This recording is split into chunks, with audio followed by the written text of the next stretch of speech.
I'd been coming to that restaurant for nearly a year before I noticed her. Noticed her, as in, really saw her. It was one of those half-busy places where the air hums with silverware and murmured talk. I usually sat by the window, laptop open, pretending to work.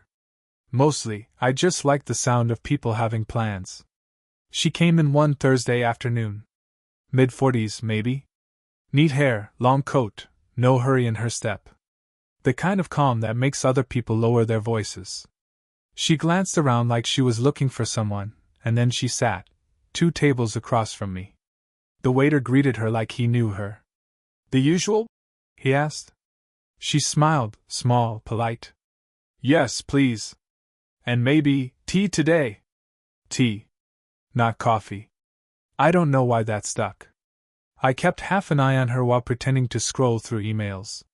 Her hands were still, folded neatly on the table, but every few seconds she'd look at the door, quick, almost reflexive. Waiting for someone. That was the first day. The second time, she sat at the same table. The waiter didn't ask this time, just brought her tea before she spoke.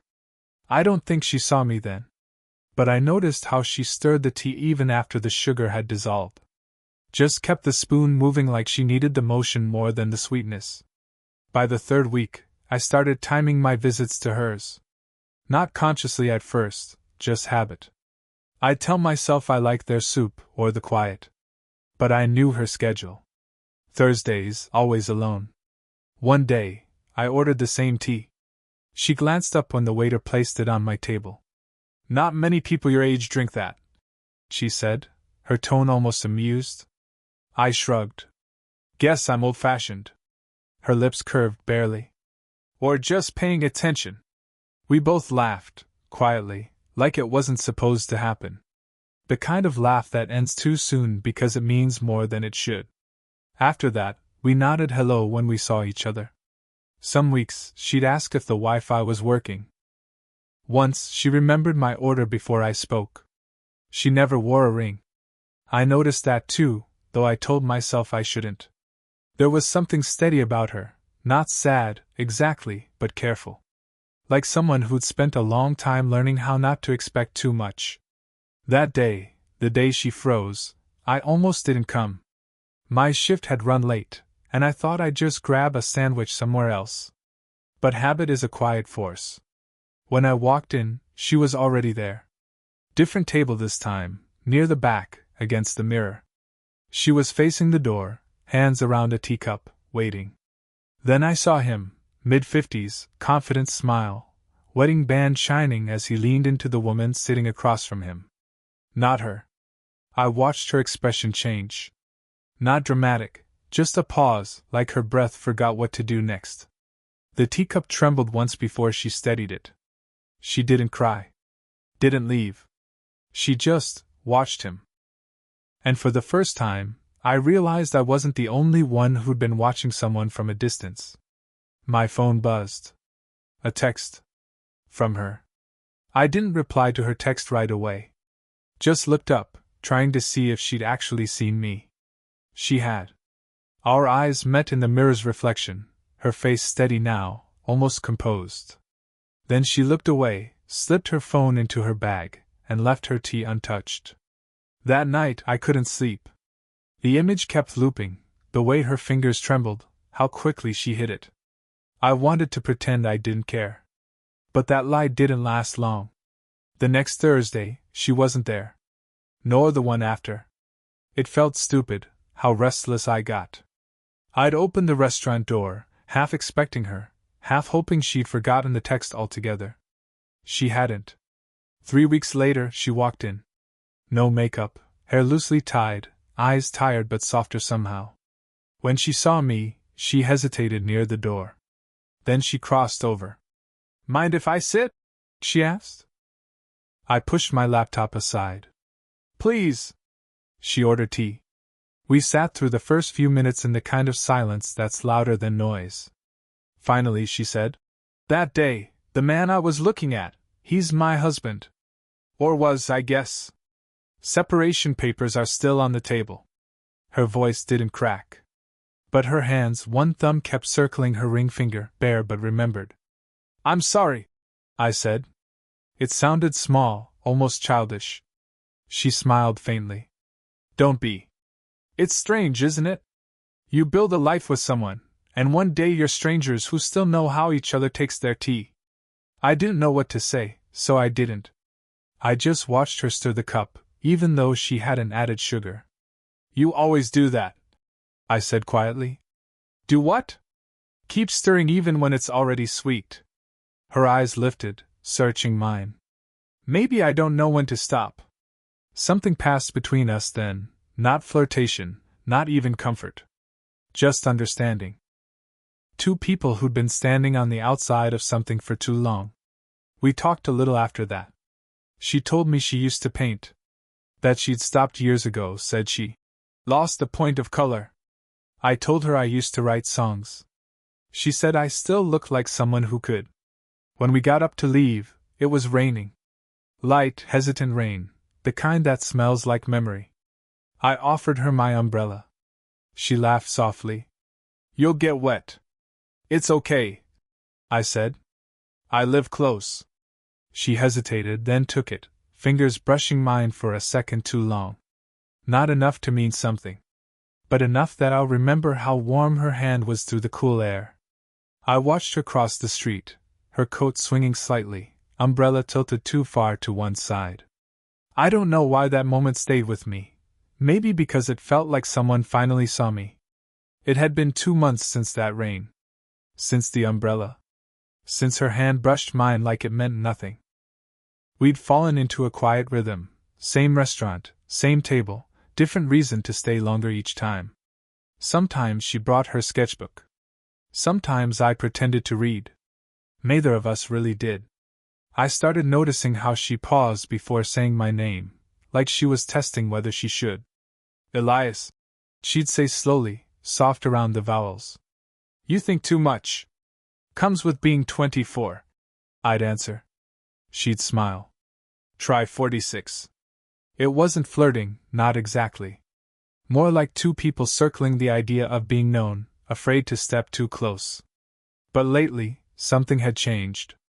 She'd glance toward the window every time her phone buzzed. She'd stop mid-sentence, like she was about to tell me something, then shake her head. And I started checking the time more often. Pretending I had somewhere else to be, when I didn't. One afternoon I arrived early. She wasn't there yet. The waiter, same guy, same polite half-grin, asked if I wanted her tea ready too. I said yes before thinking. Then she walked in, coat unbuttoned, hair slightly wet, the look of someone who'd run to get there. She stopped short when she saw 2 cups already waiting. You ordered for me, she said quietly. I guessed. She smiled, but her eyes flicked toward the people behind me, a woman, maybe in her 20s, laughing too loudly at something near the counter. Her expression tightened. You shouldn't do that, she murmured. Do what? Make it look like this is something it's not. The words hung there, not cruel, just careful. I stared at the untouched cups, at the steam curling upward like it might carry away whatever we almost were. I didn't mean I know, she interrupted. That's the problem. We sat in silence. The air between us heavier than usual. She fiddled with her earring, a nervous habit I hadn't seen before. A moment later the woman from the counter came over, a coworker of mine, grinning, curious. Didn't expect to see you here, Elias. This your mom? The sound of her laugh, bright, thoughtless, split something in me. I opened my mouth, but she beat me to it. Yes, she said smoothly. He's helping me with my phone. I'm terrible with tech. My coworker waved, said goodbye, left. I looked at her. She didn't meet my eyes. When she finally did, there was something like apology there. Or shame. Or both. I shouldn't have said that. She whispered. It's fine. It's not. She exhaled slow. Then reached across the table, not to touch, just to move my cup closer. Her fingers brushed mine again, deliberately this time. You shouldn't wait for me on Thursdays, she said. And for a second, I thought she was ending it. But her thumb lingered against my hand. Just once. Before she pulled away. It had been days since she said not to wait for her. And yet I still found myself at the restaurant. Thursdays, 4 p.m., same window seat. I told myself it was habit. But habits don't make your heart tighten every time the door opens. She didn't come that week. Or the one after. Then, one late afternoon, I saw her across the street, not in the restaurant, but sitting alone on a bench near the small park by the bookstore. A paper cup in her hands. Coat draped loosely over her shoulders. I crossed before I could think. Didn't expect to see you here, I said. She looked up, eyes shadowed by the fading light. I was nearby. Needed air. I sat down beside her. The bench creaked under our weight, that small, human sound that made everything feel more fragile. You stopped coming, I said. She gave a half smile. You noticed. Hard not to. A pause. Then she said softly, It's easier to miss something when you stop showing up for it. The sentence hit harder than it should have. We watched people pass, parents with strollers, a couple arguing quietly, someone walking their dog in lazy circles. The world kept moving. We didn't. Did your husband ever call?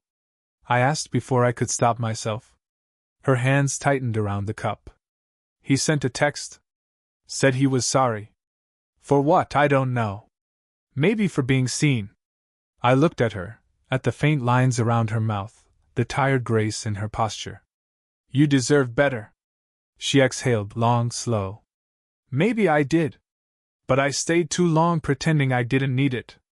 The honesty in her voice, unguarded, bare, made something inside me ache. I wanted to tell her I thought about her more than I should. That I checked my phone even when I knew she wouldn't text. That I started drinking tea just to feel closer to her. But I didn't say any of it. Instead, I said, You always disappear when things get real. She turned, surprised. Real? Yeah. You pull away. Like it's safer not to be seen. Her gaze held mine. And you chase things you can't keep. The wind shifted. A leaf brushed her sleeve. She looked down at it, smiled faintly, then brushed it away. I don't know what came over me, maybe the fading light, or how close we were. My hand twitched, wanting to reach for hers. She noticed. Didn't move. Didn't help me out of it either. I don't want to be another mistake, I whispered. Her eyes softened, full of something I couldn't name. Then why does it feel like one already? We sat there, 2 breaths apart, both waiting for the other to cross that invisible line neither of us had the courage to name. And in the quiet between us, I think we both knew, the next move would change everything. She stopped replying. 1 day, 2, then a week. No texts. No. Maybe next Thursday. Just silence, deliberate, heavy. At first, I told myself she needed space. Then I told myself I didn't care. Both were lies. I still went to the restaurant, same time, same table. The waiter didn't ask anymore if I wanted 2 cups. He just brought one and avoided my eyes. A few times I thought I saw her outside. The way someone moved, the tilt of a head, the shape of a coat. But it was never her.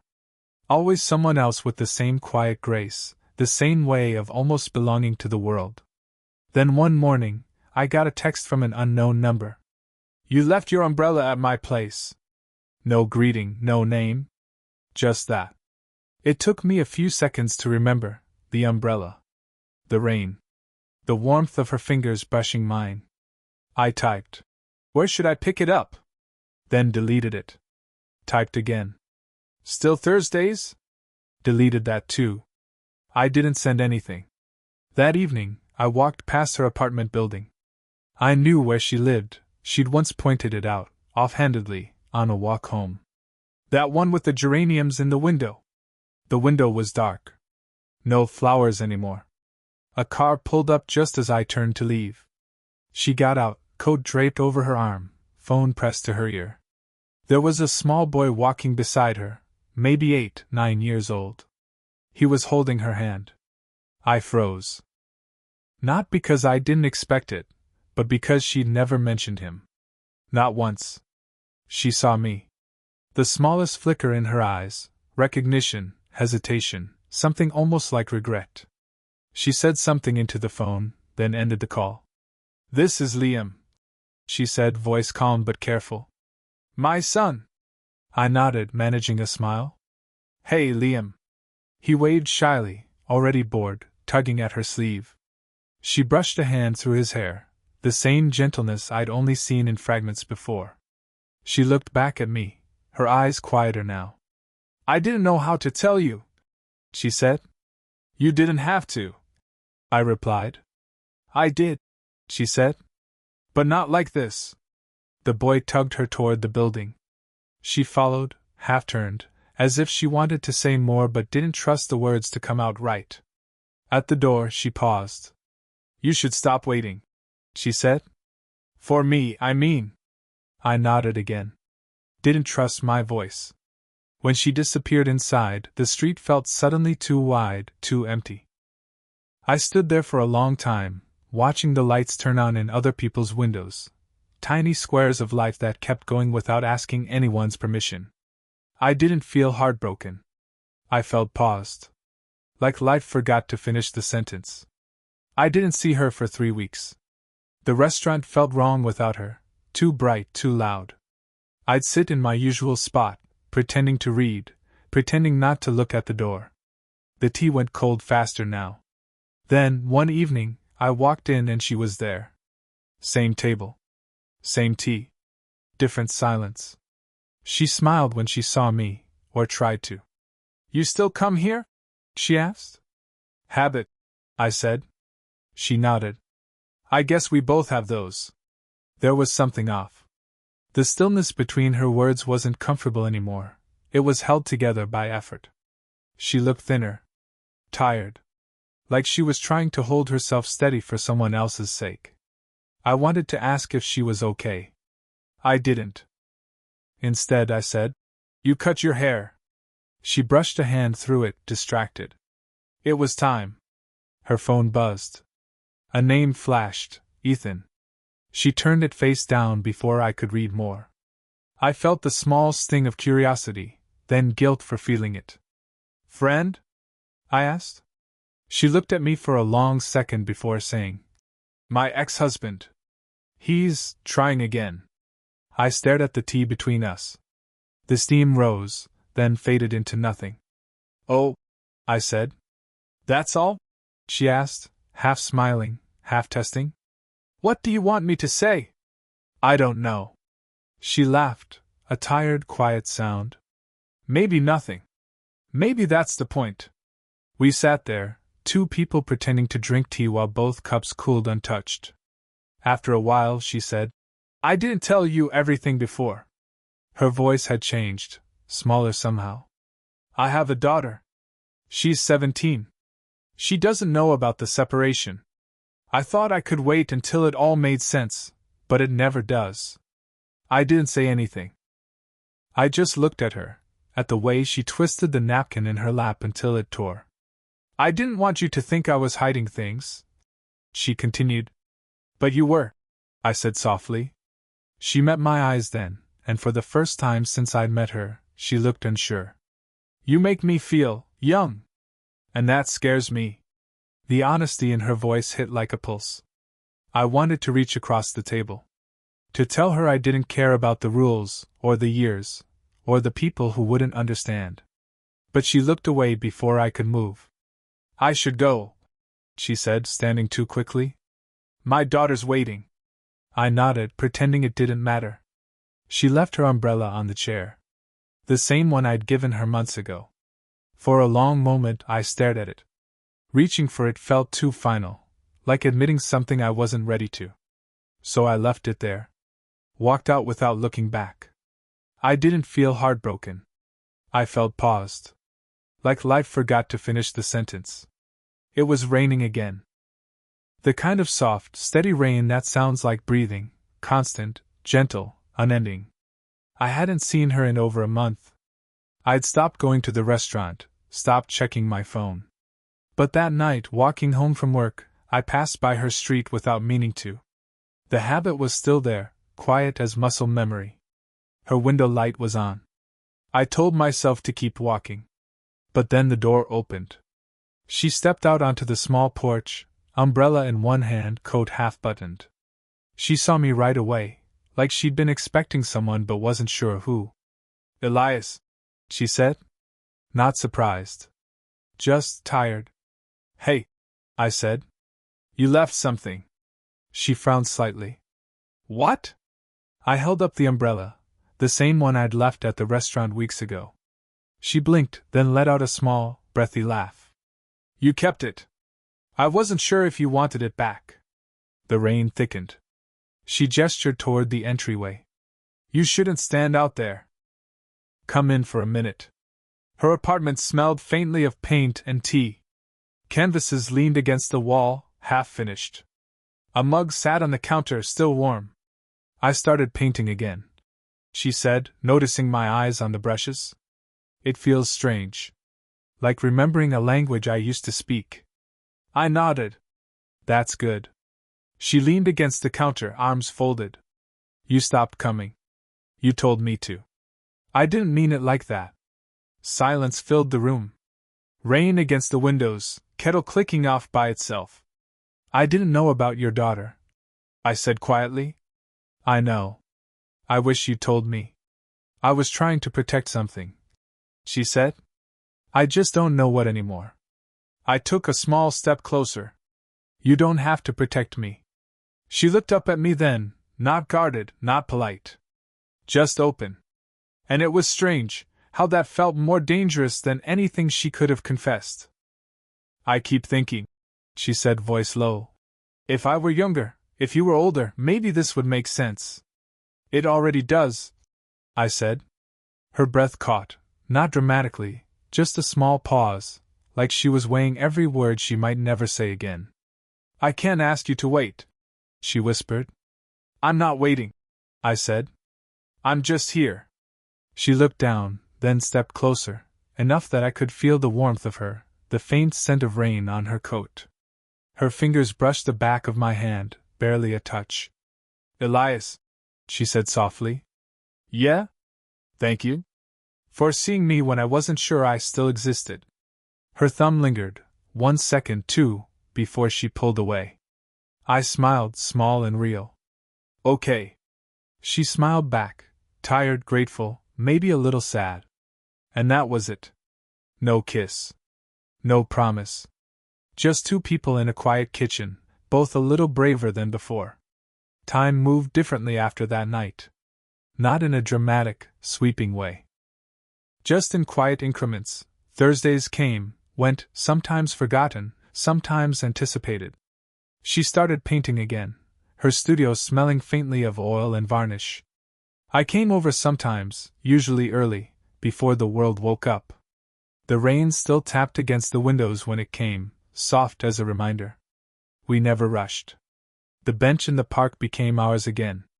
Not the one near the bookstore, but a smaller one tucked beneath a row of maples. We'd sit with our tea, black for me, green for her, and the world passed around us. She had her daughter, Liam, still shadowing parts of her life I didn't always get to see. But that didn't matter. We made space, quietly, for the things that existed outside us. One morning, I arrived at 8:47 a.m., as usual. She was there already, cup in hand, steam curling upward like smoke from a safe fire. She smiled when she saw me. "Too early?" I asked. "No. Just right," she said. We sat in silence for a while. The only sound was the clock ticking and the occasional chirp of a bird, unnoticed until now. She stirred her tea, careful, deliberate. I sipped my black coffee. "You remember the umbrella?" I asked. She nodded, smile tightening around a memory. "I think about it sometimes." I didn't need to say more. We didn't need words for that. Life wasn't perfect. Bills piled up, schedules clashed, rain came when it wasn't convenient. But now, the quiet was ours, earned, intentional, unhurried. We were steady together, small gestures adding up, a hand resting briefly over mine, a cup of tea placed just so, a glance that said everything we didn't need to speak aloud. One Thursday, months later, she left a little painting on my doorstep, a simple sketch of a bench, a cup of tea, the rain lightly falling. No signature. Just recognition. I held it close, smiled, and knew she understood something only I could know. The piece wasn't loud. It wasn't cinematic. It was the kind of piece that arrives slowly, almost unnoticed, like a warm cup in a quiet kitchen at 8:47 a.m., the rain just outside, and someone who sees you finally, fully, without pretense. I sipped my coffee. She stirred her tea. The bench waited. And the world kept moving around us, just far enough to let us breathe. And that was enough. Reflective pivot, some things never needed to be said out loud. The bench, the umbrella, the tea, all of it carried our quiet story, understood by two people who'd learned how to see each other. Engagement close. Did this story stay with you? What kind of quiet, real love stories do you want to hear next? Time didn't announce itself, it just moved. Thursdays came, coffee cooled, leaves fell, and somehow we kept returning, not by habit exactly, but because it had become ours. She painted again. Small canvases stacked near the window, sunlight catching streaks of color. I often arrived just after 8:47 a.m., when the world was still stretching awake. She would be there already, tea in hand, eyes half-lidded, absorbed in brushstrokes. I didn't interrupt. I didn't ask questions. I just poured black coffee and watched her settle into the rhythm of her life. Some days we spoke. Some days silence filled the space between us, comfortable, familiar, safe. The bench in the park, our secret corner away from the bookstore and its clamor, became our ritual. Tea in hand, small sips, occasional glances at the world moving past us, unbothered by the quiet companionship we built. Her daughter, Liam, and her life outside my reach, never intruded. We respected the boundaries that had once felt so forbidding. Yet, even with that distance, connection found its way, in gestures too small to notice if you weren't paying attention. The tilt of her head when she smiled, the slight brush of fingers against mine when she handed me a cup, the shared laugh that seemed to arise from nowhere. Weeks folded into months. The umbrella from that rainy afternoon still lived in the corner of my apartment, a silent witness to the years of hesitations, near misses, and moments we almost spoke too loudly. One Thursday, I arrived at the bench to find her already there. The rain had stopped, leaving the park crisp and clean. She stirred her tea slowly, deliberately, and for a heartbeat, the world outside didn't exist. I took my seat, coffee in hand. No words were needed. "You remember this?" I said quietly, nodding toward the sketchbook she left behind months ago. She glanced at it, lips curving in that familiar, faint smile. "I do," she whispered. It wasn't dramatic. It wasn't a declaration. It was the acknowledgement of something earned, patience, understanding, a quiet love that had grown in fragments. I sipped my coffee. She took a long pull of tea. We didn't rush. We didn't speak more than necessary. The bench waited. The day stretched gently ahead. Some things never needed to be said aloud. The umbrella, the black coffee, the brushstrokes, the early morning rhythm, they carried the story of us. And that, in its simplicity, was enough. The quiet moments mattered most. Only we knew the weight of a pause, the comfort in a shared silence, the unspoken understanding in a brush of fingers. Did this story stay with you? What kind of quiet, real love stories do you want to hear next?